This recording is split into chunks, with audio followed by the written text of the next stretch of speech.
Boa noite, pessoal. Sejam todos bem-vindos. Já coloca aí no chat de qual região que vocês estão falando. Boa noite, pessoal. Olha, Rafael, o Brasil inteiro tá aqui, viu? Porto Alegre, Rio de Janeiro, Manaus. Olha, bastante pessoas do Porto Legal. Alegre aqui, viu? São Paulo, Vila Velha, também Porto Alegre. Rio Grande do Sul inteiro aqui, é isso? Floripa aí. Floripa, Sim, tá meu mudando. vizinho. Minas Sim. Gerais. Rio Grande do Sul ficou bem feliz. Tem muitos amigos gaúchos. Sim. Sejam bem-vindos, pessoal, a uma noite incrível que a gente vai ter hoje aqui, com muito conhecimento, né? A gente vai tratar aí como é ser um cientista de dados e aplicar a IA no seu dia a dia, tá bom? Então, a primeira coisa, para a gente começar com o pé direito, é vendo se está tudo certo. Então, vocês conseguem me escutar muito bem, vocês conseguem nos ver aqui muito bem, o áudio está saindo bom ou está com algum ruído, já me fala se está tudo certo aí no chat. Perfeito, muito obrigado, pessoal. Lembrando que é importante você sair daqui com conteúdo, tá bom? Então anote no seu bloco de notas ou até mesmo no seu celular todas as informações e dicas que o Rafael Calistro vai trazer para a gente aí nessa noite, tá bom? Milena, eu vou pedir para você reiniciar, já que você não consegue nos escutar, tá bom? Talvez seja o navegador.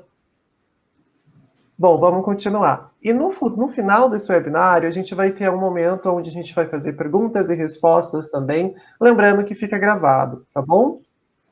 Vamos seguir falando um pouquinho sobre a Escola Online Mentorama, que tem esse formato, né, de treinamento exclusivo, e a cada módulo, o aluno, né, tem uma avaliação de desempenho com o mentor. Então, todo esse suporte contínuo, trazendo aí uma garantia de qualidade. E claro, aí no final do webinário, só para quem está aqui com a gente, eu tenho uma oferta especial e uma surpresa, tá bom? Bom, apresentando um pouquinho sobre os nossos parceiros, a gente entende que o mentor, né, que traz uma grande bagagem e experiência, ele trabalha nas principais empresas renomadas aí do Brasil e do mundo. Então a gente tem aí, enfim, mentores das parceiras PicPay, Amazon, Nickelodeon, entre outros, tá bom? Com certeza vocês já ouviram falar. E prazer, quem já não me conhece, eu sou o Fernando, coordenador de cursos da Mentorama. Estou aqui, na verdade, para passar a bola para o Rafael Calistro, que é um especialista em Data Science, né? Vai passar muita estratégia, bagagem, experiência nesse mundo.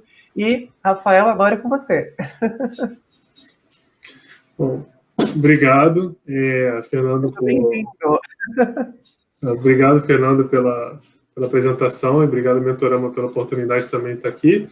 Eu agradeço muito também a toda a audiência, a todo mundo que está aí nessa quinta-feira, já aí depois do horário de trabalho, usando o seu tempo aí para aprender um pouco mais sobre Data Science, né, e ouvir um pouco aí sobre esse assunto.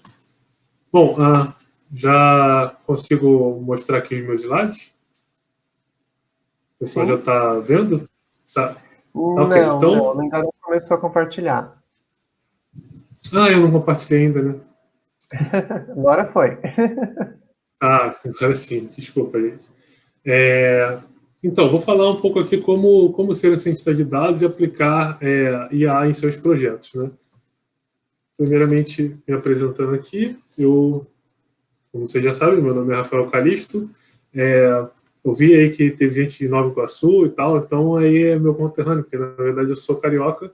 Eu estudei na UESO, que é a Zona Oeste, fica na Zona Oeste do Rio de Janeiro, me formei em Análise e Desenvolvimento de Sistemas e fiz o MBA de Ciência de Dados no IGTI, uma das primeiras turmas na época que Ciência de Dados estava começando a surgir no Brasil, né, algo que estava surgindo, era novidade ainda.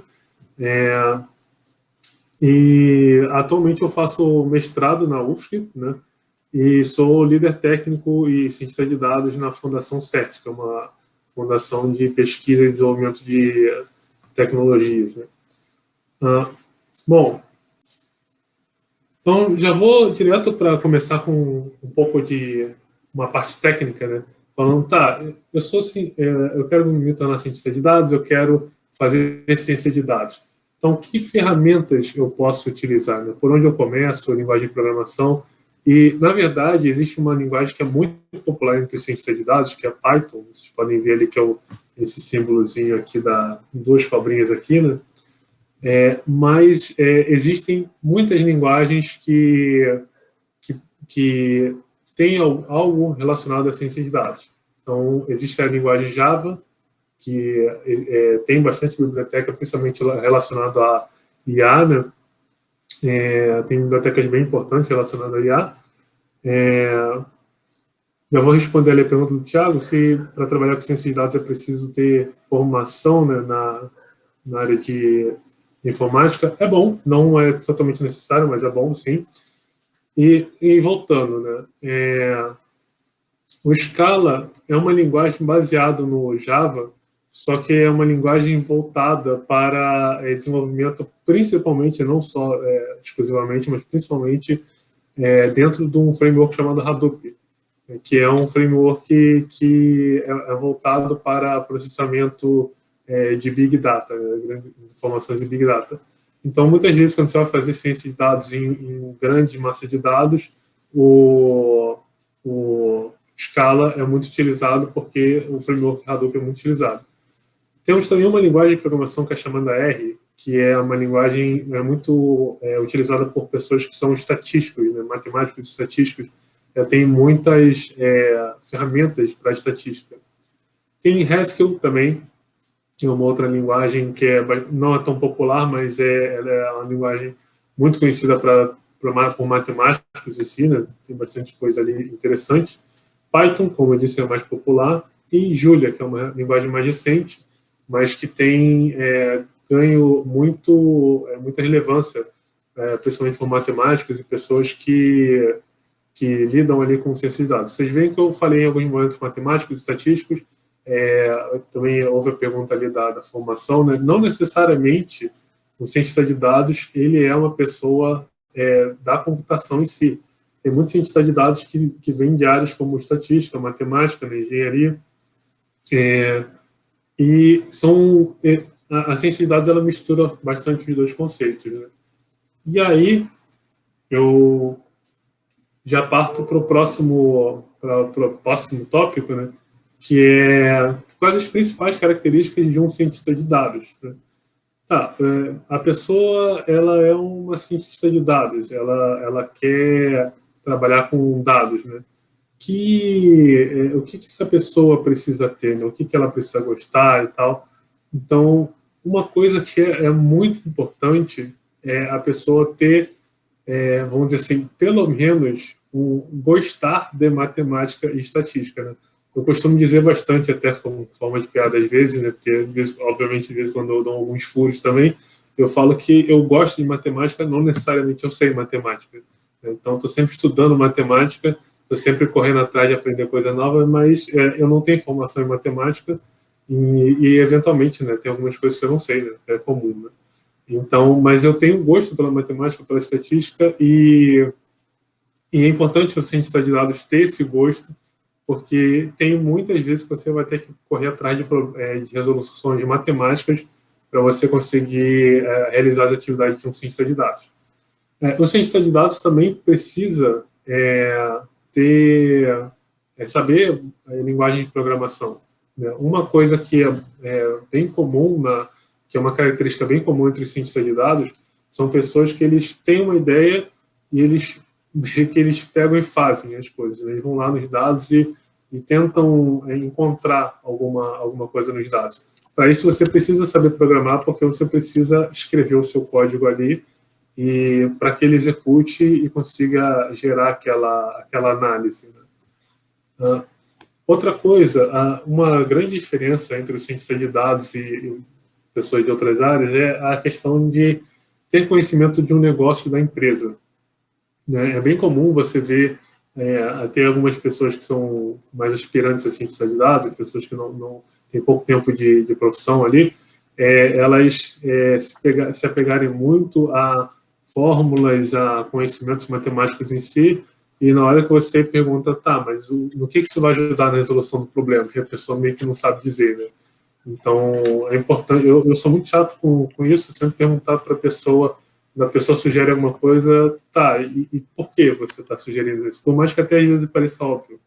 Então, a pessoa fala, quero fazer esse tipo de coisa. Eu pergunto, por quê? Você tem que sempre ter um propósito para você saber o que vai gerar aquela sua análise. Você não pode ter um conhecimento só pelo conhecimento, né? Então, principalmente o que vai gerar aquela sua análise em ganho para a empresa, ou para o problema que você está resolvendo, né? E, por último, a metodologia científica. A ciência de dados, você geralmente não tem o rigor que você tem numa universidade de fazer um trabalho. Não pense aí que vocês vão ter que trabalhar fazendo relatório em formato da ABNT, graças a Deus não, mas vocês não vão ter um rigor um pouco mais científico na hora de fazer um relatório. Os relatórios de ciência de dados eles são bem comuns e eles são um pouco extensos até, né? Eles são detalhados e tal. Então você pega bastante ali do que você aprendeu na universidade e acaba aplicando. Mas, como eu disse, de forma não tão rigorosa assim. Eu acho que esse slide aqui, eu tinha marcado para fazer uma pausa. Agora, Fernando, você quer continuar? Vou continuar daqui. Bom, pessoal, falando um pouquinho, né, sobre o mercado de ciência de dados, por ser uma área muito aquecida hoje, né, inclusive com tudo que está acontecendo no Brasil e no mundo, realmente hoje é necessário uma empresa, uma startup, né, que inclusive é um outro mundo, é um novo mundo, né, ter especialista em ciência de dados. E hoje, né, a gente tem algumas vagas aí, como a Glassdoor mostra pra gente, que em torno, né, um cientista de dados pode ganhar em média de 4 mil a 13 mil reais, tá bom? Lembrando também o quanto que é importante cursar, né, todas as funcionalidades em um só programa. Então, o nosso curso Profissão Cientista de Dados, ele tem 5 cursos em um único só programa. O tempo de duração dele é extenso, mas trazendo para vocês qualidade, né, enfim, o ensino, e trazendo, claro, com os melhores mentores, né, auxiliando, enfim, tanto na mentoria individual, tanto nos projetos, que a Jéssica Ribeiro, o Fábio, o Felipe, né, Dimas, Catarina, Rubens. Então, todos esses mentores vão estar auxiliando vocês nesse processo educacional, e ele tem que ser organizado e estruturado. E como que é feito isso, né? Então, você consegue, enfim, assistir às suas aulas de qualquer dispositivo em um momento mais conveniente, trabalhando, enfim, num trabalho, num projeto próximo a um pedido real. E esse projeto, pessoal, que é muito importante, que você vai colocar em prática tudo que você aprendeu aí sobre o mundo de data science, tá bom? Então, é onde você aplica, né, o que aprende nas aulas, tá trazendo, né, nesse projeto a coleta, tratamento de dados, análise, né, de dados, interpretando aí os resultados e tomando as decisões em uma comunicação com o mundo de dados, tá bom? Então, nessa conversa com o mentor, você vai receber dica para daí o seu projeto, enfim, o seu case de sucesso sair perfeito, tá bom? Com isso, essa mentoria individual é de extrema importância. Esse mentor vai ficar auxiliando vocês, né? Então, a cada atividade que você tenha, a cada módulo que você tem um exercício, uma avaliação de desempenho, tá bom? E nessa avaliação de desempenho, é claro, com as dicas do mentor, corrigindo as suas atividades, falando, precisa refazer para, enfim, ter o sucesso. E com isso, né, eu estou mostrando um pouquinho para vocês sobre a plataforma, como é dividido as aulas, como é organizado os módulos, tá? Desde o conceito de Data Science até a parte Pro, tá bom? E também ali com o fórum de discussões, ou seja, além do fórum de discussões também, pessoal, onde você consegue se comunicar com o tutor e também com outros alunos para tirar alguma dúvida, você tem um serviço de atendimento especializado. Então, em todo momento, você vai ter um campo de suporte muito voltado àquele momento de criação que você está tendo, né? Então, a gente foca na prática já para trazer isso para vocês, a experiência, né? Então, aqui mostrando também um pouquinho sobre a equipe de suporte, que vai ficar auxiliando vocês, até mesmo caso vocês esqueçam, né, enfim, o acesso ao login, a gente vai auxiliar. E nessa comunidade é pelo Telegram, uma comunidade exclusiva, onde você consegue também conhecer outros alunos que já estão, por exemplo, na parte Pro do curso, e aí você consegue, por exemplo, ter as dúvidas que normal um aluno ter no início do curso, né? Então, eu peço para que todos vocês, né, enfim, tenham curiosidade de experimentar algo novo, né, de conhecer essa área, quem não conhece, ou quem já conhece, realmente se integrar, e claro, tem daí um desconto e um presente especial clicando acima. Um de nossos especialistas vão estar para atender vocês aí ainda hoje, tá bom? Bom, agora é com você, Rafael, pode continuar. Obrigado, Fernando. Vou voltar a compartilhar aqui minha tela. Então, eu vi até que alguém comentou aí sobre já tem uma certa bagagem e tal, se isso é uma coisa boa para a licença de dados. Acho que todo conhecimento é válido, sim, né, quando você vai entrar na área de ciência de dados, principalmente se for trabalhar com alguma coisa relacionada, né? Para definir um cientista de dados, eu peguei aqui uma frase do próprio DJ Patil. Para quem não sabe quem é o DJ Patil, é a pessoa que criou o cargo de ciência de dados. E ele era cientista de dados chefe do governo Obama. Basicamente foi a primeira pessoa que tinha um cargo de gerenciar dados em um governo, pelo menos nos Estados Unidos. E ele foi convidado pessoalmente pelo Obama para atuar lá. Quem quiser até saber um pouquinho sobre a história dele, na verdade, tem um livro que eu li que conta um pouco rapidamente sobre a história dele, mas eu achei uma parte muito boa, que agora eu fiquei na dúvida do nome do livro, mas é um livro do Michael Lewis, que é O Quinto Poder, o Quinto Risco, desculpa, O Quinto Risco. Tá. Então, quem tiver curiosidade depois de mais, mas o DJ Patil, ele tem essa frase que ele diz: eu geralmente me oponho a tentar definir isso rigorosamente, porque é um cientista de dados. O importante é como você usa os dados para interagir com o mundo, estudar e tentar haver coisas novas, né? Então, o DJ Patil, ele é uma pessoa bem acessível, assim, ele fala bastante no Twitter, ele dá bastante palestra. Ele sempre vem com essa questão de que cientista de dados, ele não é um especialista fechado como em muitas áreas, e sim, ele é uma pessoa com uma visão. Ele define muito isso. Então, a visão voltada para dados, como você vai utilizar, como você vai atuar com os dados. Se, para você atuar melhor com os dados, você utiliza aquelas características que eu falei anteriormente: matemática, linguagem de programação, conhecimento de negócio. Essas são as melhores ferramentas para você conseguir lidar com os dados de uma empresa, né? Então, o cientista de dados, ele pode ter muitas formações, ele pode ser uma pessoa com conhecimento bem diferenciado, mas em matéria de skill, fica bem difícil fugir da parte da matemática, da linguagem, linguagem de programação, né, do negócio ali. Bom, tá, como deu uma definição meio até aberta, né, que é a definição do DJ Patil dá, eu vou citar alguns exemplos de aplicações de data science, né, e inclusive muitos deles utilizam um cientista de dados aplicando inteligência artificial. Então, por exemplo, criar gráficos para acompanhar o desenvolvimento do negócio. Então, geralmente a área gerencial de uma empresa, uma área de tomada de decisão, ela tenta tomar suas decisões relacionadas a gráficos, né, com base em gráficos que mostram como o negócio deles está. Só que montar os gráficos, eles podem se parecer simples, mas na verdade não são, porque você tem diversas visões possíveis para você acompanhar o negócio da empresa, e às vezes até uma visão errada vai fazer com que um problema passe despercebido, ou uma decisão seja tomada de forma precipitada, ou, enfim, vai levar a uma conclusão errada. Então, o cientista de dados, ele pode ali ser a pessoa que vai montar esses gráficos para as pessoas tomarem decisão, né?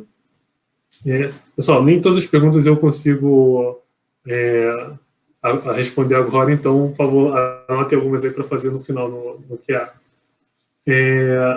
Outra coisa é gerar insights para novas abordagens, como eu falei, né, ajudar na tomada de decisão de equipe de gerenciagem, diretores de empresa, né? Gerar predições relacionadas ao negócio.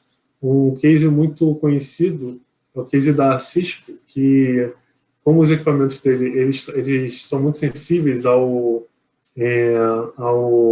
meio ambiente e tal, é difícil você estocar aqueles equipamentos. Eles fizeram um grande estudo de ciência de dados para conseguir identificar quando mais ou menos haveria demanda de equipamentos e conseguir fabricar equipamentos ali que atendessem às demandas e não ficassem estocados, né?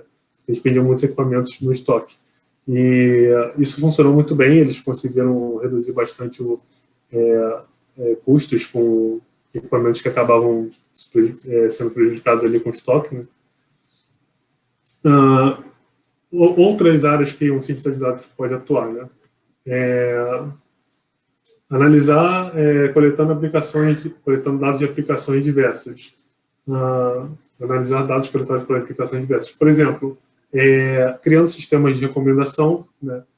Gerando indicativos utilizando dados de redes sociais, criando sistemas antifraude ou controlando os dispositivos IoT. Sistemas de recomendação são muito conhecidos hoje em dia. Você entra lá no YouTube e tem um vídeo recomendado para você e tal. Então, é tudo baseado em algoritmos que foram criados para ir analisando o gosto da pessoa conforme a pessoa vai utilizando a plataforma. Isso tudo é montado por um cientista de dados também, que sabe como cruzar essas informações, né? Existem alguns exemplos aí que já são até um pouco lenda. As pessoas acham, por exemplo, que quando você entra no aplicativo e vê uma propaganda de uma bicicleta vendendo, que você acabou de comentar com outra pessoa que você queria comprar uma bicicleta, as pessoas acham que o celular estava ouvindo, né? Mas, na verdade, não. Essa coincidência acontece porque outros comportamentos que você tem ali dentro da rede social ou de utilização ali da plataforma já indicavam antes, sem você perceber, que você tinha essa vontade de comprar uma bicicleta. Às vezes você clicou em artigos falando sobre problemas de mobilidade, que você não gosta, não quer mais pegar ônibus, por exemplo, e aí o algoritmo em si já tinha sacado, para assim dizer, que você queria uma bicicleta. Por enquanto, até onde eu sei, os dispositivos não conseguem ouvir o que a gente está falando, né? Seria ter dados demais para eles processarem. Gerar indicativos com base em redes sociais. Os sistemas antifraude também é bem conhecido. Eu já trabalhei num projeto para criar um sistema antifraude. Controlar dispositivos IoT também. Às vezes tem muitos dispositivos trabalhando e você cria um sistema para pegar todos aqueles dados ali e conseguir controlar eles, né?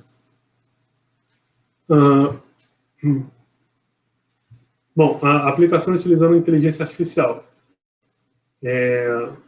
Muitas vezes a empresa tem uma aplicação que ela tem uma tomada de decisão automática. Então, por exemplo, você pode criar uma inteligência artificial para ver quando algumas peças estão começando a gerar alguns problemas e você essa inteligência artificial já, por exemplo, programa a compra de uma peça, né, para substituição. Ou então, seria mais fácil, a análise de imagens, né? Você tem uma petrolífera que faz um programa baseado em inteligência artificial para analisar as imagens que estão sendo captadas por uma sonda e ver se ele tem petróleo ou não. Então, é uma aplicação possível. Decisões simples de regra de negócio. Outra coisa por exemplo, atendimentos, né? Vocês já é cada vez mais comum você entrar em contato com uma empresa e você ver um robô ali te atendendo inicialmente, fazendo algumas perguntas. Eu mesmo já caí em alguns desses que eu só percebi depois que eram robôs. Então, as coisas estão ficando bem sofisticadas, né? Tá. E falei sobre várias coisas que nós podemos fazer, mas como isso tudo é feito, né? Eu vou falar da linguagem que eu conheço, que é que eu mais utilizo, que é o Python, né? E na linguagem Python, você tem algumas ferramentas bem conhecidas. Por exemplo, o Jupyter Notebook, né? NumPy, o Matplotlib, o Conda, o Pandas e o Seaborn. Eu já usei todas essas ferramentas e, particularmente, ali, acho que pelo menos 4 eu utilizo quase que diariamente. Assim, é muito comum mesmo utilizar. Então, o Jupyter Notebook, ele é uma IDE, como se fosse uma IDE, só que ele é num formato bem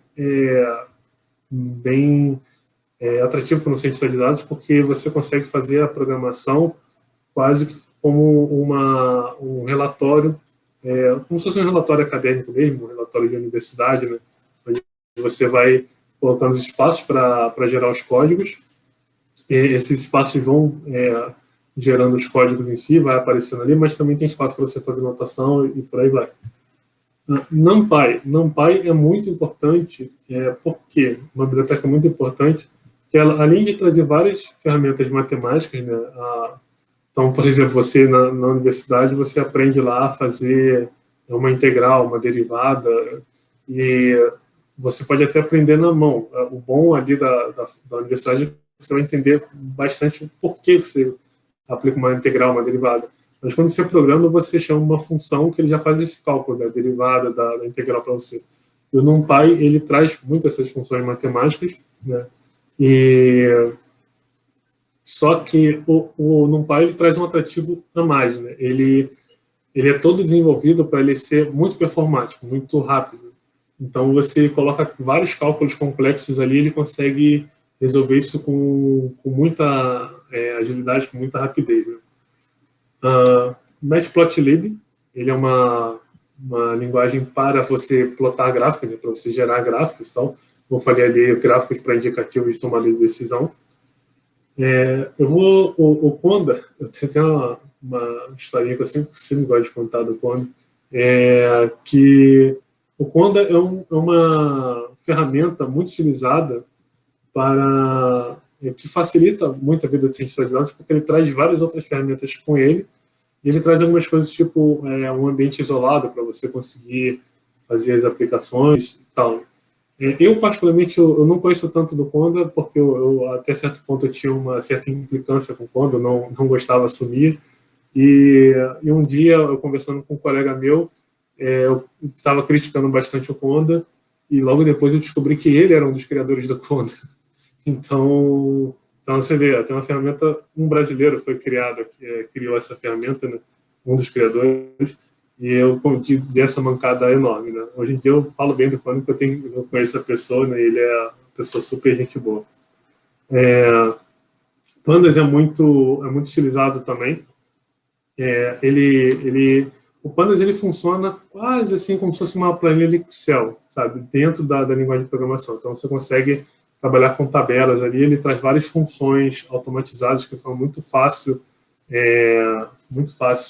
você responder, você analisar os dados ali. Até graficamente mesmo ele expõe a imagem com muita facilidade. E por fim, esse Seaborn, que na verdade ele é em cima do Matplotlib, que é a ferramenta que está em cima. Só que o Seaborn, o Matplotlib, ele é bem complicadinho de mexer, ele é bem chatinho e tal. E o Seaborn, ele traz muitas facilidades em relação ao Matplotlib. Ele traz alguns gráficos até um pouco mais bonitos, nas funcionalidades a mais, como, por exemplo, já plotar o gráfico em HTML, né? E pronto meio para publicar o gráfico. Bom, eu vou fazer mais uma pausa aqui, vou passar de novo para o Fernando.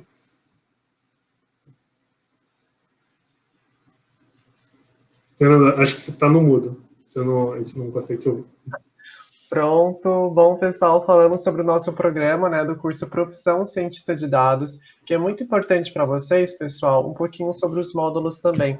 Aqui eu falo onde você vai ter uma introdução do cientista de dados do 0 ao Pro. Então, o cientista de dados completo, Data Science completo, esse mundo todo, onde fala sobre dados, onde fala sobre Machine Learning, entre outros, anomalias, tudo vai ter nesse curso Profissão também, tá bom?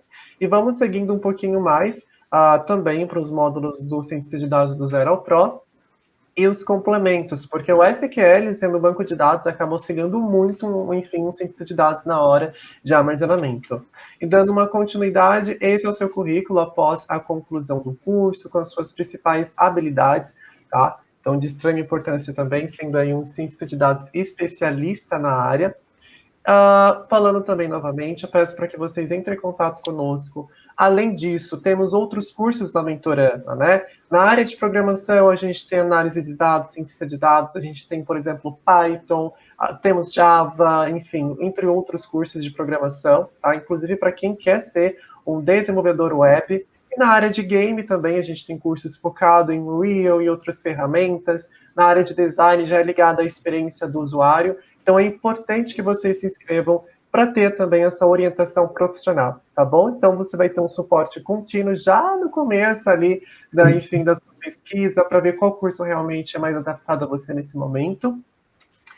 E falando um pouquinho sobre a surpresa que eu trouxe para vocês, tá bom? Que eu trouxe para vocês. Então, hoje, esse seria o investimento do curso para quem não está aqui no webinário, tá? Para quem consegue participar, enfim, esteve com a gente até o final, já garantiu 60% de desconto. E com isso, investindo muito pouco, economizando aí R$10.000, né? Trazendo para vocês 12 parcelas de apenas R$588. E claro, pessoal, o primeiro pagamento, sendo só para 90 dias, você garante uma carência, que é um tempo que você desfruta, né, de todos os seus estudos e só se preocupa com o primeiro pagamento para daqui 30 dias. Garante, né, a matrícula com 5% agora e você tem esse programa de crédito educacional 100% confiável, que é a Provi, trazendo aí crédito descomplicado e parcelando também até 12 vezes sem juros, tá bom? Falando um pouquinho também sobre o brinde, que é a grande surpresa que eu também trouxe aqui para vocês. Qualquer curso que você realize na Mentorama, você ganha enfim, do investimento inferior, mas hoje o Profissão Cientista de Dados não tem diferença. Então, sendo aí, enfim, realizando esse curso, você pode, inclusive, levar outro curso profissão. Olha que legal. E, claro, também indicando, né, enfim, para um de seus colegas, também esse programa, porque é importante você ter aí 30 dias gratuitos também na nossa parceira com a English Live e com 16 níveis, né, de inglês, e a cada nível, pessoal, você ganha um certificado. Além disso, você garante 50% de desconto com a English Live só por ser nossos alunos, tá bom?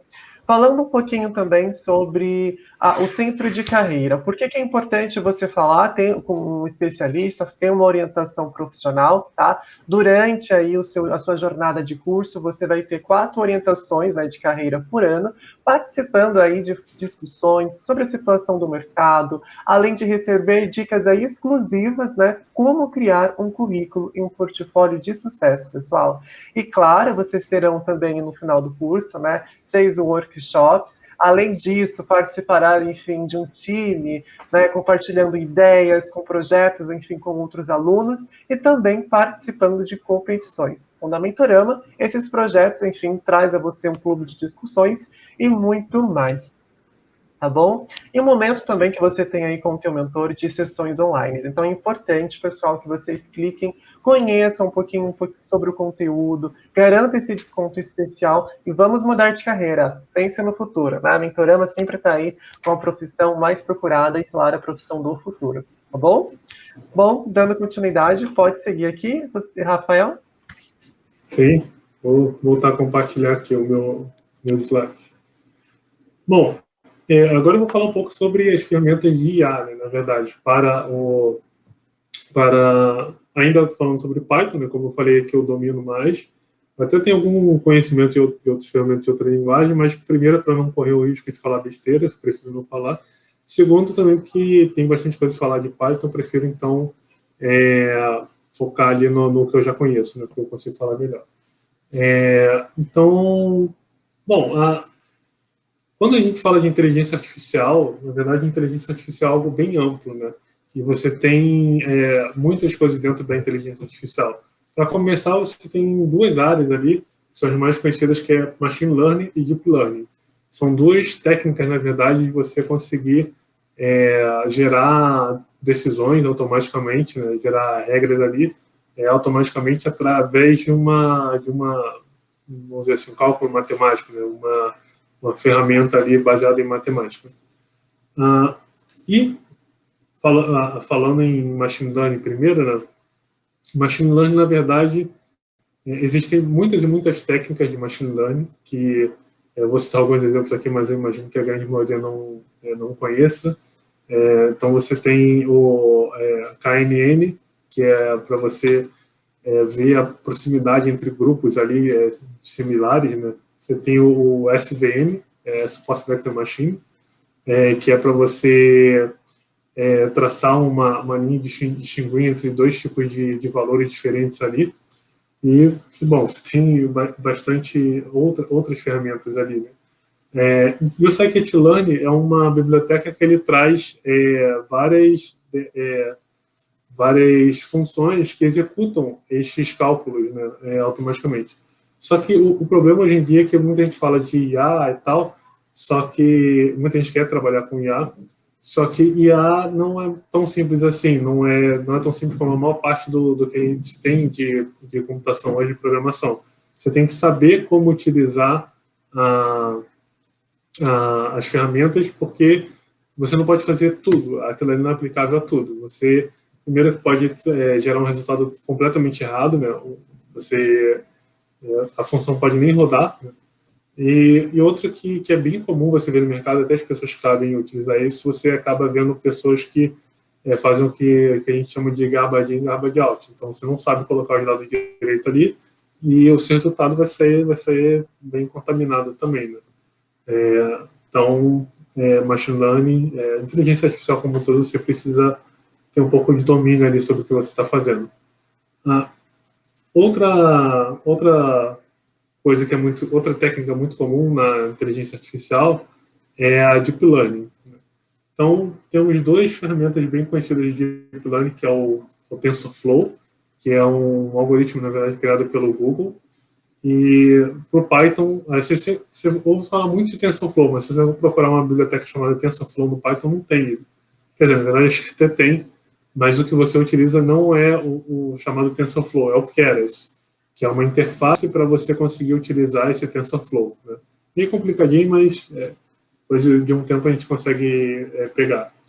Então, esse Keras, ele na verdade consiste em um grupo de funções que ele facilita você se comunicar com o TensorFlow, porque ele é uma ferramenta bem complicada, né?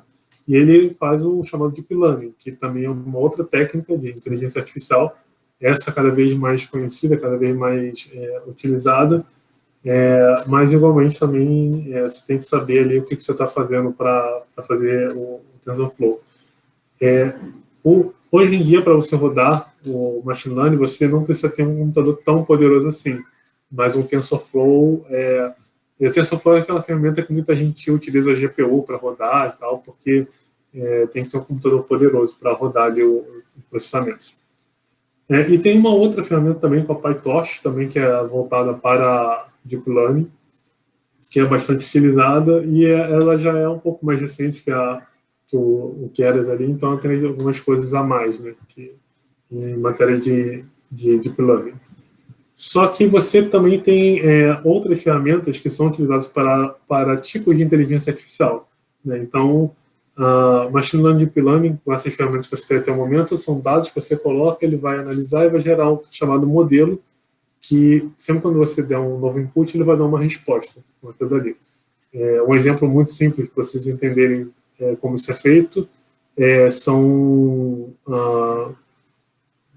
você pode passar para ele imagens com números escritos à mão, né?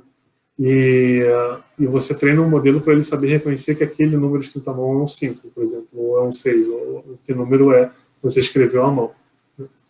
Só que tem outras ferramentas, como falei, para questões específicas, como, por exemplo, o Space, que esse eu já conheço bem melhor, utilizo bastante ele, que é uma ferramenta para você fazer o chamado NLP, processamento de linguagem natural. Então, com o Space você consegue, o que a gente chama de toolkit, né? São várias ferramentas para você processar textos. Então, você consegue pegar textos de redes sociais, textos de qualquer lugar onde você acha interessante pegar textos e avaliar. Uma das coisas mais comuns em relação a esses textos são, por exemplo, as chamadas análises de sentimento. Então, você vê um filme, você cria um algoritmo para ler todos os comentários relacionados àquele filme, e cada comentário você consegue avaliar se é um comentário positivo ou negativo. E, no final das contas, você vê se o filme está sendo positivamente avaliado ou não, ou negativamente avaliado, só com base nos comentários, né? E, por fim, ali tem o OpenCV, que é uma biblioteca voltada para processamento de imagem. Essa biblioteca é bem comum ver as pessoas fazendo programas ali, utilizando a câmera, igual vocês estão me vendo aqui. Então, por exemplo, e analisando o que está se passando na câmera. Então, por exemplo, eu poderia criar um algoritmo ali para ele identificar por exemplo, logos que passam ali. Então, ele veria aqui toda a minha imagem, ele identificaria aqui, que tem, do outro lado aqui, que tem um símbolozinho quem conhece aqui é o time de rugby dos All Blacks, né, da Nova Zelândia. Então, na verdade, ele provavelmente identificaria que é o símbolo da Nova Zelândia. Isso aqui é bem conhecido como símbolo da Nova Zelândia. Então, você pode fazer muitas aplicações para reconhecer o que está se passando numa câmera, né? Eu já vi, por exemplo, pessoas criarem aplicações que reconhecem sinais que a pessoa faz, então positivo, negativo, não sei, paz e amor, então, qualquer coisa. E o reconhecimento facial, né? Também bem, bem comum. Tá, e o que falei até disso, o que as pessoas estão fazendo ali, no projeto que as pessoas fazem. Então, o que a gente pode fazer com inteligência artificial? Vocês podem aplicar em jogos, por exemplo, né? Que é o segundo ponto que eu coloquei. Vocês podem aplicar em reconhecimento de imagens. Então, por exemplo, o caso bem conhecido da Google que ele reconheceu o que está numa imagem, então você consegue mandar para ele uma foto e ele diz se é um cachorro ou um gato que está na foto, ou algum outro animal, né? Ele tem também robôs de investimento, né, que você pode fazer. Isso é muito comum ver as pessoas fazerem, mas tem que ter muito cuidado, né, porque se colocar um robô para investir por você, você está arriscando o seu dinheiro ali, né, por mais que você possa ter plena convicção nas suas habilidades, né, tem que tomar um pouco de cuidado. Mas é bem comum ver as pessoas programando robôs para identificar tendências no mercado, e aí o robô faz um investimento automaticamente, né? Ou então um identificador de textos, processar um texto na rede social, tal, em que alguma coisa está sendo comentada ali, e o algoritmo pode até gerar uma resposta automática, por aí vai. Fernando, só para confirmar, eu estou dentro do meu tempo, né? Não estou extrapolando muito. Fica tranquilo. Só para não me perder aqui, que eu me empolgo falando e depois eu acabo extrapolando. Todo mundo está querendo escutar. Tranquilo. Obrigado. Então, agora falando um pouco sobre o mercado de trabalho, né? Como é que é o mercado de trabalho para cientista de dados. E aí eu coloquei cientista de dados e engenheiro de machine learning, que são os dois termos mais comuns de se ver por aí, né? Então, o mercado de trabalho, assim, vocês podem pegar e colocar no LinkedIn, vocês vão ver que realmente tem muitas vagas, muita vaga mesmo para cientista de dados e para engenheiro de machine learning. Aí que tá, né? Eu sei bem, porque eu passei por isso, e é bem comum. O problema é que, por exemplo, uma vaga que você, sem qualificação nenhuma, você entra e você já começa a trabalhar como cientista de dados, é quase impossível, né? Eles querem alguém que já tem o conhecimento. Então, o cenário é um pouco difícil de entrar, tá? Tem muitas vagas, mas o critério de seleção é bem rigoroso, é difícil você entrar se você não tiver experiência anterior. É aquela coisa injusta, né? As pessoas pedem experiência anterior, mas ninguém quer te dar a primeira chance, né? Eu passei muito por isso. Meus primeiros projetos, eles foram aos poucos se aproximando da área de ciência de dados, mas eu dei bastante sorte que eu entrei numa época em que era até difícil você encontrar alguém com formação em ciências de dados. Eu já tinha alguma formação ali, né? Mas depois que você entra, que você consegue ter alguma experiência, o mercado é sensacional. Assim, as pessoas começam a disputar a ciência de dados, né? Porque tem muita demanda no mercado, né? Tem muita gente querendo ciência de dados. Então, assim, isso faz com que os salários sejam bem maiores do que os comuns praticados por aí na área de tecnologia. Então, é uma área que está bem em demanda, né?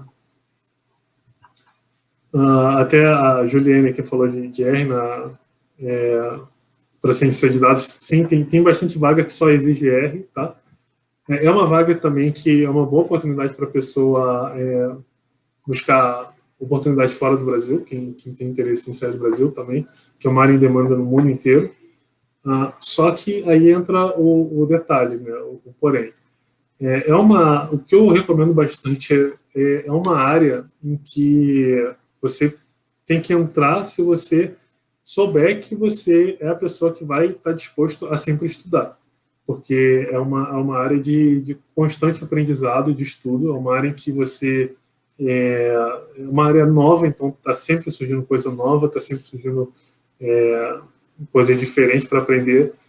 Eu entrei nessa área de ciência de dados justamente por ser nova, eu gostava desse fato, o que faz com que as coisas não estejam muito bem estabelecidas. Isso tem o seu lado bom para mim, né, porque você tem sempre novidade, assim, para mim isso é legal. Só que tem seu lado ruim, que como as coisas não estão bem estabelecidas, elas acabam mudando bastante o tempo todo. Então você tem realmente que ficar antenado, sempre buscar coisas novas, né, sempre estar ali estudando. Então, assim, tudo tem seus dois lados, né? Não é Mil Maravilhas, que é uma carreira onde você vai entrar, vai ser só facilidade na sua vida e você vai ter um salário alto. A pessoa tem que se dedicar bastante ali, né? Uma coisa que eu recomendo bastante, as pessoas perguntam muito, tem que fazer faculdade e tal. Faça tudo o que você puder, que eu digo, assim, sendo bem sincero. Tem pessoas, eu já vi pessoas de diversas formações possíveis dentro da área de ciência de dados. O que eu nunca vi é alguém que não esteja correndo atrás o tempo todo, né? Isso eu nunca vi. Todas as pessoas que eu conheço são cientistas de dados e estão ali batalhando, elas estão o tempo todo buscando alguma formação, alguma coisa nova, né? Então, eu mesmo estou fazendo mestrado agora, em paralelo faço curso, assisto tutorial, né? Sempre tem coisa nova aí. É isso da minha apresentação. Eu gostaria de agradecer a todos que participaram aí, que acompanharam. Eu vou abrir para o QA, né? Isso, agora é o momento aí de tirar todas as dúvidas do pessoal. Só um momento. Vamos lá.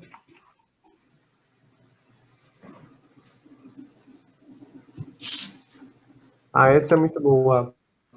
Do Natan, existe bico para quem quer começar com ciência de dados, Rafael? Sim, eu tinha até visto essa pergunta do Natan também, eu fiquei com ela na cabeça, e eu vou até colocar aqui, eu vou recomendar um site que é bem legal. Vou compartilhar aqui novamente, pode ser? Sim, pode, com certeza. Tá. Vocês estão vendo aqui um site chamado Kaggle, né? É um site para... Tá aparecendo aí para todo mundo, né? É um site que você tem ali vários desafios de ciência de dados. Eu recomendo bastante com relação a esse que você falou do bico, né? Mas, assim, eu não recomendo se você vai com certeza de que você vai ganhar alguma coisa aqui. Se você vai dependendo disso, você precisa ganhar dinheiro com isso aqui. Por quê? Como é que funciona essa plataforma? Empresas ou pessoas do mundo inteiro colocam desafios ali. Ele explica e tal, o desafio. O ruim é que, principalmente para essa área de ciência de dados, você tem que ter um inglês, é meio indispensável. Então, a grande maioria, tem coisa em português também, mas a grande maioria dos desafios estão em inglês. Bom, a grande maioria dos desafios também são gratuitos, só para você treinar, mas tem muitas empresas que colocam desafios e pagam para quem conseguir resolver. Então, se você ali consegue, tem a disponibilidade de se dedicar, né, pegar e tentar resolver um desafio e tentar, de fato, ganhar a recompensa para que a empresa está dando, você pode conseguir isso aí até como uma fonte de renda. Eu acho que tem pessoas que conseguem viver só de resolver esse desafio, mas, assim, não recomendo você contar que você vai conseguir resolver esse desafio, porque realmente tem muita gente que se dedica 24 horas para isso, né, para conseguir isso aí. Mas, enfim, é uma dica que eu deixo aí, esse site. Vamos para a próxima pergunta. Deixa eu procurar aqui.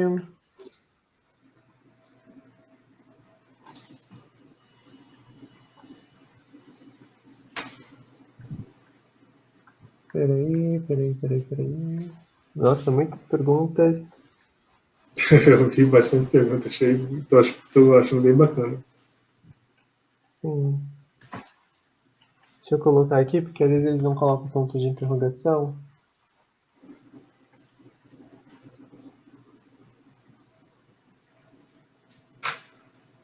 Eu posso ir respondendo uma aqui que eu vi?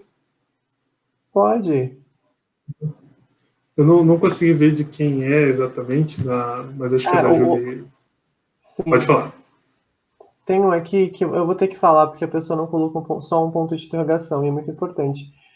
Como plano de estudos, Rafael, você acha que é interessante fazer, além da especialização em ciência de dados, fazer também uma especialização em IA, já que IA é uma ferramenta muito importante para a ciência de dados? Sim. Não sei quem colocou aí essa pergunta, você sabe o nome da pessoa? Sim, é Adjerney. Isso, Adjerney é... Adjerney, deve ser Adjerney. Isso, é Adjerney. Então, assim, você colocou uma coisa bacana, que é IA é uma especialização da ciência de dados. E não necessariamente é isso, tá? Não necessariamente você, para trabalhar com inteligência artificial, você tem que ser um cientista de dados, tá? Mas é uma área bem comum de você ver esse diálogo, né? O cientista de dados sendo utilizado para fazer coisas relacionadas à inteligência artificial. Então, como eu comentei anteriormente, eu acho legal tudo que você puder fazer na área. Procure sempre qualidade, né, para você não perder tempo ali com bobeira. E assim, também procure também não sobrecarregar, para conseguir dar atenção e de fato estudar.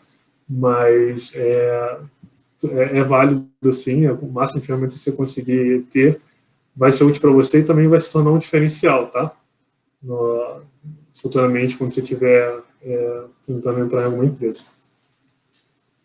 Tem mais uma pergunta aqui do Leonardo. Acho que eu vou conseguir colocar aqui. Peraí, Leonardo. Deixa eu mudar para cá. Aqui, ó. Nossa, achei... Muito bom. Queria saber sobre as tecnologias como RedTop, Kafka, são utilizados como requisitos. Sim, esse nome Hadoop, né? Aí é um nome... eu costumo muito falar, né? Na área de tecnologia, o pessoal coloca os piores nomes possíveis, né? Então, Hadoop é um nome bem chatinho de pronunciar e ele, na verdade, não faz nem sentido, né? Porque, segundo a história aí, o cara colocou esse nome porque ele ouviu a filha dele falar Hadoop enquanto brincava com o brinquedo dela. Enfim. Então, a Hadoop e Kafka, eles são duas ferramentas bem específicas, tá? O Kafka, ele está junto com o Hadoop, mas ele é o que a gente chama de broker, né? Ele é um enfileirador. E você tem vários brokers diferentes, né? Você tem o Kafka, o RabbitMQ, só que o Kafka ele se integra com mais facilidade com o Hadoop, por isso que ele mas geralmente os dois são associados, né? Mas essas são duas ferramentas utilizadas geralmente no contexto de Big Data. Então, é uma outra especialização dentro da área de ciência de dados. É muito difícil você ver um cientista de dados que também atua com Big Data. Eu já atuei com os dois, mas o Hadoop, na verdade, eu não atuei tanto assim com o Hadoop. Eu tive uma relação bem rápida ali com o Hadoop, não mexi na ferramenta especificamente, né? Mas são duas áreas meio diferentes. Em relação ao Hadoop e o Kafka, se você for para essa área, são áreas que você vai ter que estudar bastante. Eu acho difícil, como eu falei, é difícil você estudar tanto isso, tanto Big Data, quanto ciência de dados. Então, provavelmente você vai ter que optar. Ciência de dados tem um pouco mais de mercado de trabalho e tal, mas a área de Big Data, se você entrar nesse mercado, assim, acho que invariavelmente você vai acabar também tendo muitas ofertas aí atrás de você, porque é uma área que não tem tanta vaga assim, mas tem menos ainda profissional. É bem raro você encontrar alguém que tenha domínio, e é muito provável que você acabe saindo do Brasil, porque aqui dentro do Brasil não tem tanta oferta. Lá fora o pessoal procura mais essas duas ferramentas. Mas enfim, são ferramentas bacanas que, se você tiver interesse, eu recomendo correr atrás também, que é legal. Próxima pergunta do Murilo. Rafael, gostaria de saber, para quem tem graduação em administração, será de grande valia para a ciência de dados, porém não tem conhecimentos matemáticos. No meu caso, sou péssimo em exatas. Isso seria um degrau muito difícil de lidar? Sim, sendo bem direto. Não tem como você entrar nessa área sem gostar, né? Como eu falei, o problema não é você saber. Assim, eu estudei minha vida inteira em escola pública, né? Não tive um aprendizado em matemática muito bom, nunca tive um professor bom assim, em matemática que eu lembre dessa pessoa, mas eu sempre gostei de matemática, eu sempre tive admiração de pessoas que conheciam matemática. E depois que eu tive mais oportunidade, né, de correr atrás, eu sempre corri atrás por conta própria. Tem um monte de livro de matemática que eu compro aqui, que eu gosto de ler. Como eu falo, assim, não necessariamente eu entendo, não necessariamente eu sou bom nisso, né?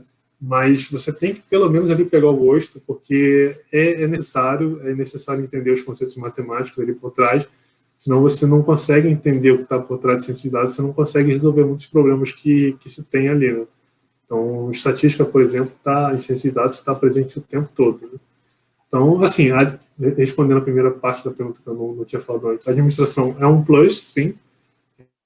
Qualquer coisa ali vai ser um plus, né? Se você pegar ali uma empresa que trabalha com logística, muito provavelmente vai ser um plus, mas o conhecimento, o gosto, pelo menos na matemática, é essencial. Certo. Tem uma aqui que eu não vou conseguir colocar, porque a pessoa não colocou um ponto de interrogação. Peraí. Estava olhando que era muito bom também, viu, Rafael?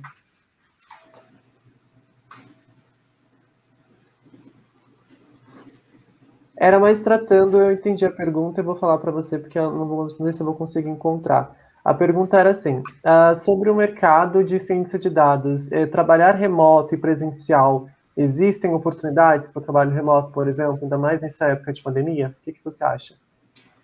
Não, existe. Na verdade, nessa época de pandemia,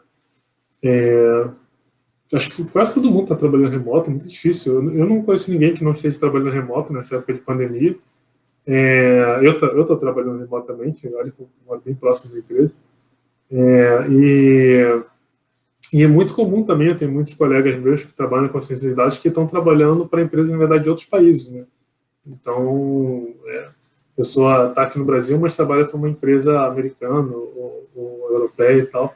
Por isso, até relembrando o que eu falei, o inglês é muito importante, né? Porque muitas vezes você vai trabalhar com pessoas que nunca falaram português na vida. Então... Sim, agora uma última pergunta para finalizar nossa noite. Do Daniel. Rafael, que dicas que você daria para desenvolver um bom portfólio? Sim, se me permite, Fernando, eu posso responder, na verdade, duas perguntas aqui. Pode. Eu vou responder uma outra bem rapidamente aqui. Eu vi nos comentários ali duas pessoas que colocaram perguntas que me passaram pelos olhos, eu achei bem interessante. Uma é sobre o GIS, se acha interessante pessoas que trabalham com geolocalização e tal. O outro foi sobre engenharia elétrica, muito próximo a isso, né? Então, assim, se tem campo de trabalho para pessoas assim, tem muito campo de trabalho, tá? Ciência de dados é muito utilizado para... legal, você conseguiu pegar. Então, geolocalização, nossa, bastante empresas de logística estão trabalhando muito com geolocalização e contratando muitos cientistas de dados para conseguir lidar com dados de geolocalização. E logo depois da Estela, outra pessoa perguntou sobre engenharia elétrica, se também havia alguma coisa, e sim, porque equipamentos utilizam muitos dados, né? Então você tem que saber energia elétrica. Isso está sendo mais voltado para gestão de energia elétrica, mas também sim. Eu também gosto muito da área de criptomoedas, tal, tenho algum conhecimento ali. E criptomoedas, para minerar lá, você gasta muita energia elétrica, então tem muita coisa, por exemplo, voltada para otimizar o gasto de energia elétrica, né? Você está sempre fazendo um cálculo se compensa ou não minerar e tal. Então, sim, tem muito projeto ali utilizando a ciência de dados para energia elétrica. A última pergunta eu acabei não respondendo, Fernando, você pode colocar de novo? Sim, é do portfólio. Do portfólio, sim. É uma ótima pergunta também, Daniel. Para desenvolver um portfólio, uma coisa que eu sempre falo para as pessoas que eu conheço o importante é não ficar parado. Você pode, por exemplo, tem um Kaggle que eu coloquei ali, você pode tentar desenvolver alguns daqueles desafios que estão no Kaggle. Você pode fazer por conta própria alguma aplicação, né? Você pode tentar estágios, empregos, né? Agora, uma coisa que eu recomendo bastante mesmo, é tentar participar de projetos open source, né? Quando você vai conversar com pessoas ali que estão tentando entrar em alguma coisa, tentando iniciar na carreira de ciência de dados e tal, se você, acho que com qualquer profissional, né, de desenvolvimento, assim, não só na área de ciência de dados, mas se você vê que a pessoa tem participação em algum projeto open source, né, de criar uma ferramenta, ajudar a criar uma ferramenta e tal, meio que até você olha para a pessoa assim, diferente, né? Você acha a pessoa muito top. Né? É muito bom que você aprende muito, você está ali o tempo todo participando de fóruns, você lida com pessoas de diversos países que estão interessadas em criar uma ferramenta, e no seu currículo pesa muito, né, muito mesmo. Então, assim, se você não consegue resolver os problemas do Kaggle, ou mesmo não tem interesse, né, não consegue uma vaga, e está tentando estudar, tentando aplicar seus conhecimentos, vai lá no GitHub, vê os projetos que estão acontecendo, se intera lá sobre o que as pessoas estão tentando fazer com a ferramenta, e mesmo que você não consiga, no final das contas, fazer uma contribuição que vai ser utilizada ali, mas só de você estar ali com aquelas pessoas conversando ou interagindo, você vai aprender muito, eu tenho certeza. Certo. Bom, pessoal, agradecemos muito pela oportunidade de, inclusive, do Rafael trazer esse conhecimento aqui para a gente, para todos vocês. E, claro, agradecemos pela participação de todos aí no chat. Que é importante que vocês sempre participem do webinário, escutam esse meio que um momento de discussão que a gente tem aqui para resolver aí todos os problemas que a gente achava que tinha, e que agora não tem mais, tá bom? Então, aí está nossas redes sociais, o nosso LinkedIn, Instagram e no canal do YouTube. Para quem gostaria de assistir todo esse complemento, esse conteúdo, até mesmo indicar para algum amigo ou familiar, acesse o nosso canal do YouTube, tá bom? E claro, para quem não se inscreveu, ainda dá tempo, só se inscrever acima e, claro, tirar qualquer dúvida aí sobre o curso. Bom, Rafael, você tem suas redes sociais, gostaria de compartilhar para a gente? Eu vou procurar, rapidinho aqui, um minutinho eu consigo pegar um outro slide, eu esqueci de colocar nesse slide, eu vou colocar aqui numa apresentação antiga minha, inclusive foi da apresentação da Python Brasil. Vou compartilhar aqui.